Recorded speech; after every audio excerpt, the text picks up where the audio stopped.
Bonjour à tous. Aujourd'hui, cette vidéo s'appelle « Sur quel plan je suis ?» Car dans mon chemin personnel ou dans ceux que j'observe chez les autres, je vois souvent que l'on s'égare, on voudrait résoudre un problème là où il n'est pas. On voudrait aller voir quelque chose dans le spirituel pour s'évader à l'intérieur de soi, alors qu'on est en pleine dans des émotions, par exemple. Donc si on est dans des émotions, c'est les émotions qu'il faut vivre à fond, et non pas chercher autre chose pour éviter, pour fuir ce qui nous arrive dans notre corps. Donc déjà, notre corps, c'est pas si simple de rester dedans. Et donc de rester bien sur le plan physique quand on est concerné par ce plan physique, et de ne pas chercher des fuites, des systèmes pour éviter les émotions, éviter de souffrir, éviter de se confronter à nos limites, à nos handicaps. Donc c'est déjà un plan vraiment à faire très attention, ce plan physique, surtout quand on a des difficultés d'incarnation comme beaucoup de gens ont. Donc surtout dans ce milieu spirituel d'ailleurs, puisque quelque part, quand on a des difficultés d'incarnation, on cherche un plan où on n'a pas besoin de s'incarner, c'est-à-dire le plan spirituel, dans s'évader dans ce plan spirituel. Donc, alors que la spiritualité se vit dans la vie quotidienne, dans l'instant présent, avec nos émotions, avec nos difficultés.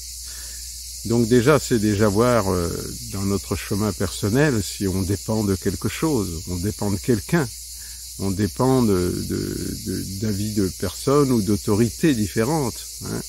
Donc chercher son autonomie. Donc il y a l'autonomie affective, déjà, se rendre compte qu'on ne dépend pas d'un attachement, amoureux ou pas, et donc de bien se libérer de toutes nos chaînes, pour vérifier que nous ne sommes pas dans un plan qui n'est pas bon, c'est-à-dire le plan de l'attachement, quelque chose de dépendance, si vous voulez. Je voudrais aussi revenir sur l'autonomie matérielle. Beaucoup de gens dans le spirituel ont des techniques pour fuir le plan matériel. C'est pas pour le juger, c'est juste pour, dans ce plan matériel, dans ce plan d'autonomie matérielle, financière, comment je me comporte. Est-ce que j'accepte tout à fait d'être complètement autonome, c'est-à-dire de ne pas m'accrocher à quelqu'un ou à une structure qui va m'éviter d'aller dans mon autonomie financière ou matérielle. Donc déjà ça, c'est de la spiritualité. C'est pas quelque chose qui est en dehors de la spiritualité. La spiritualité, c'est vraiment d'apprendre à vivre dans notre karma, dans notre vie quotidienne, avec ce qui nous arrive. Donc ce n'est pas quelque chose qui est angélique.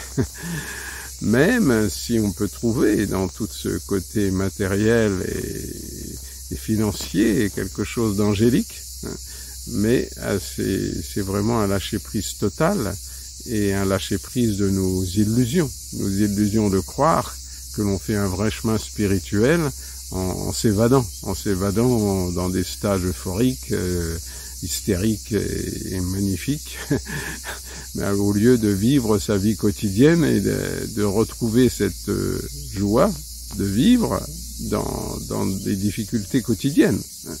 C'est bien là qu'il faut trouver notre vrai chemin. Donc ce plan émotionnel, le plan physique, le plan de l'autonomie, le plan du deuil aussi. Souvent on voudrait éviter les phases du deuil, alors qu'on vient de quitter quelqu'un, et on voudrait ou s'accrocher à quelque chose d'autre, au lieu de vivre à fond les étapes du deuil qui nous concernent. Que ce soit les deuils d'une personne, d'une maison, d'une voiture, d'un lieu de vie, tout ça ce sont des deuils à faire, d'une personne bien sûr, Donc c'est un processus qui prend du temps, et qui passe par des étapes toujours incontournables, hein, comme le déni, la colère, pour arriver à une frustration qui va nous aider à grandir, c'est-à-dire à passer à autre chose.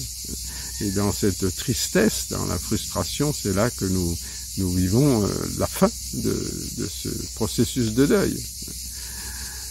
Et bien sûr aussi dans notre côté infantile, de trouver là où nous en sommes encore dans nos relations, dans un processus infantile de dépendance, un processus infantile de croire que c'est les autres qui doivent nous apporter ce que nous avons besoin, par exemple, au lieu de nous l'apporter à nous-mêmes.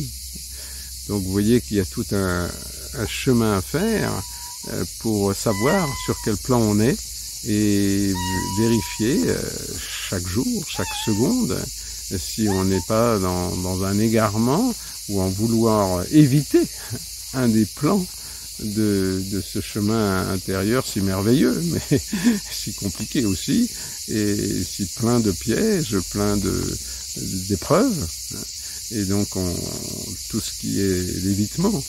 En général, quand on trouve qu'on est dans une phase euphorique où tout se passe bien, c'est souvent qu'on est justement en train d'éviter un plan qui nous concerne. Ça ne veut pas dire qu'il faut pas être heureux, au contraire, c'est le but du chemin. Mais heureux dans notre pratique, heureux dans nos relations, heureux dans notre autonomie, dans notre recherche d'autonomie, car on est bien obligé, enfin on n'est pas obligé, c'est une loi profonde spirituelle d'accepter là où on en est aujourd'hui à cet instant. Mais pour ça, il faut voir clair et il faut pas fuir. Faut pas fuir, faut pas dépendre, il faut chercher quelque chose d'adulte, tout simplement d'adulte. Et ce n'est pas si simple que ça. Voilà, donc je vous encourage, je m'encourage toujours à voir à chaque instant sur quel plan on est, si c'est un plan mental qui tourne en rond, si c'est une émotion qui ne veut pas être acceptée dans sa totalité et dans son processus de complétude pour arriver jusqu'à l'extinction de cette émotion sans jamais la fuir et sans jamais la rejeter, par exemple. Et puis l'autonomie affective, l'autonomie financière, toutes ces autonomies-là qui nous amènent vraiment à ce qu'est un vrai adulte. Voilà. C'était ma vidéo du jour et j'espère peut-être en aider quelques-uns. Et sinon, plein de tendresse, plein d'amour, et c'est toujours bon à prendre. Hein. Donc, plein d'amour, plein de tendresse, et du soleil dans votre cœur. Au revoir.